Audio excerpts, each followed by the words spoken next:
Okay, this is just a quick test of these latching panel buttons.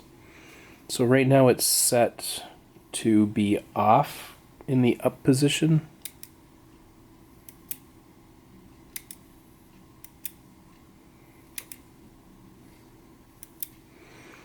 And I can adjust that with this pin right here.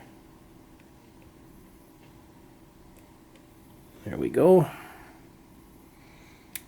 And now it's on when it's up. So this button is, I guess, double pole. It's got output for both positions, and the LED is controlled separately,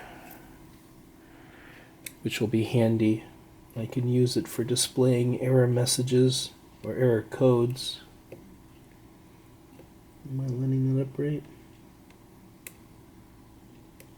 It's a bit dark, I can't quite see what I'm doing. Yeah, I got it. So I could display an error, and then when you, well, I would use a momentary button for clearing errors. Anyway, I'm pretty happy with these.